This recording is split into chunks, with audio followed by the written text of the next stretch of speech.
Dames et messieurs, les forces armées russes sont en train de se moquer éperdument de l'ultimatum de 50 jours qui a été lancé par le président américain Donald Trump.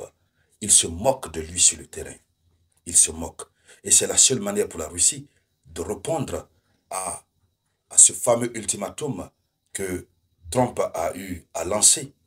Et puis, au fur et à mesure que les sanctions sont en train d'intervenir, le 18e paquet de sanctions qui vient de tomber sur la tête de la Russie et de ses alliés, au fur et à mesure que les sanctions tombent, la Russie accélère sur le terrain. Depuis un certain temps, ils sont en train de frapper. Mais le bilan est encore un bilan record. Ces dernières 24 heures. Ces dernières 24 heures. Oui, les forces armées russes se sont attaquées à des intérêts américains sur le sol ukrainien. On y reviendra. Mais pour l'heure, voyons de façon globale sur l'ensemble du territoire ukrainien à quoi l'armée russe est en train de se livrer. L'Amérique ne comprend plus rien. Poutine est têtu. Les soldats russes sont déterminés. Ils aiment la guerre. Le champ des hostilités est comme pour eux un camp d'entraînement. Dames et messieurs, 1200 soldats sont tombés juste en 24 heures. 1200 soldats. Des véhicules blindés américains, Bradley et autres, ont été détruits. Beaucoup ont été capturés. Voici une situation qui décourage un peu les initiateurs de la mission 50 jours pour l'Ukraine. Mais ils ne veulent pas baisser les bras. Et la Russie ne veut pas abandonner non plus. Des radars ont été détruits. Des pertes, beaucoup de pertes à Kiev en une seule journée font regretter amèrement ceux qui encouragent l'Ukraine à continuer dans ce conflit.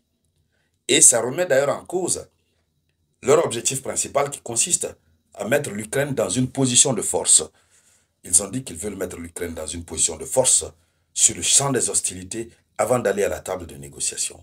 Autrement dit, ils ont dit clairement, l'objectif de la mission 50 jours, c'est de pousser la Russie à négocier. C'est une idée qu'ils avaient avancée auparavant, mais qu'ils avaient abandonnée par moment. Mais cette fois-ci, ils sont revenus sur l'idée.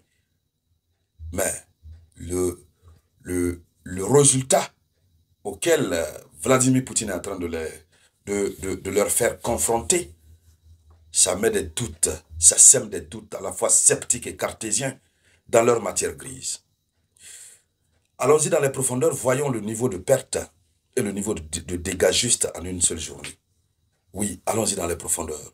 Mais avant de continuer, je vous demande de mettre le geste qui motive. Partagez la vidéoconférence au maximum, mettez beaucoup de likes. N'oubliez surtout pas de laisser un avis en commentaire. Allons-y. Alors, la Russie procède à des frappes groupées. Des frappes groupées. Et ces frappes groupées saturent le système de défense aérienne. Ça sature. Donc, ce sont des frappes groupées russes. La Russie utilise des missiles Kinzhal, qui sont des missiles hypersoniques. Le missile Kinzhal, on le connaît pour sa dangerosité. Kinzhal est utilisé contre les complexes militaro-industriels et les aérodromes ukrainiens. 100% des cibles ont été touchées lors de ces dernières 24 heures.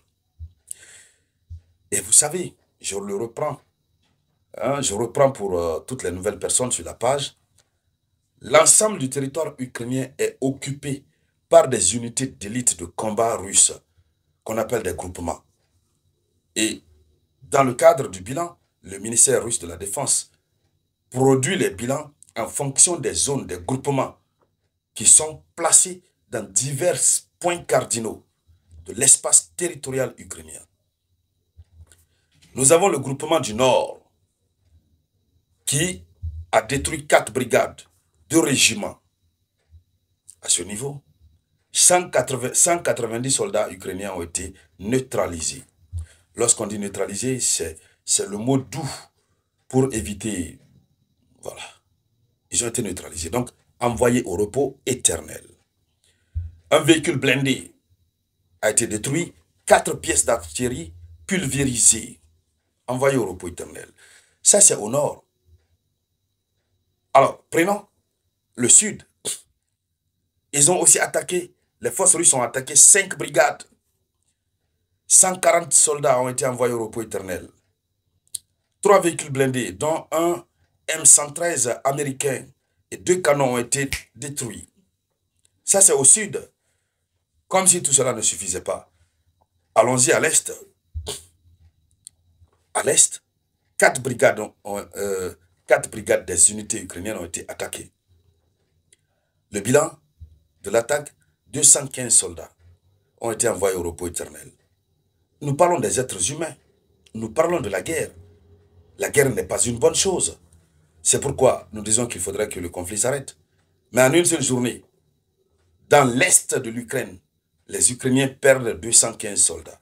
Ce n'est pas pour rien que la jeunesse et la population ukrainienne refusent de s'engager dans l'armée, puisqu'on les envoie au repos éternel, comme lorsque nous sommes à Noël et qu'on cherche à envoyer les poulets, hein, comprenez le reste.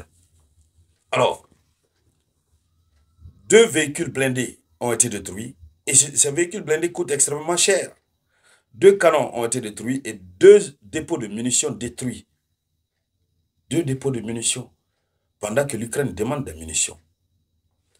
Pendant que l'opération 50 jours pour l'Ukraine est lancée pour apporter des munitions à l'Ukraine, le peu que l'Ukraine a, la Russie bousille ça sur son passage. Nous étions à l'est, ok. On va donc aller, je vois, je sais pas, à l'ouest. À l'ouest, on a 4 brigades qui ont été attaquées. 230 militaires ont été neutralisés. 1 canon a été détruit.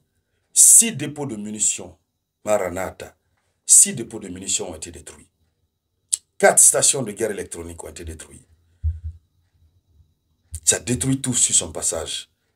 Ce que les forces russes sont en train de faire, c'est compliqué. Le groupement du centre, 6 brigades ukrainiennes ont été attaquées. 425 militaires ukrainiens, y compris les mercenaires et autres, ont été pulvérisés, envoyés au repos éternel. Parce que c'est la mission des soldats russes. Un char a été... 3 véhicules blindés, 3 pièces d'artillerie ont été mis hors de combat. Et puis, au niveau du groupement qui se trouve aux abords du fleuve Dniepr, donc qu'on appelle le groupement du Dniepr. Au niveau du groupement du Dniepr, 3 brigades ennemies ont été ciblées.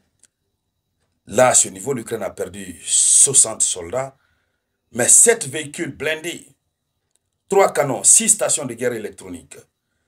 Et ce qui est très marrant, l'Amérique a perdu beaucoup de matériel cette fois-ci, ces dernières 24 heures. 3 lanceurs patriotes et un radar AN-MPQ 65 ont explosé. Et voici le bilan juste en 24 heures. Ça va continuer jusqu'à quand? Mesdames, Mesdemoiselles et Messieurs, c'était ça la une de l'actualité internationale. Merci de la partager au maximum. Je vous reviens tout à l'heure avec de nouvelles actualités. C'était la voix de votre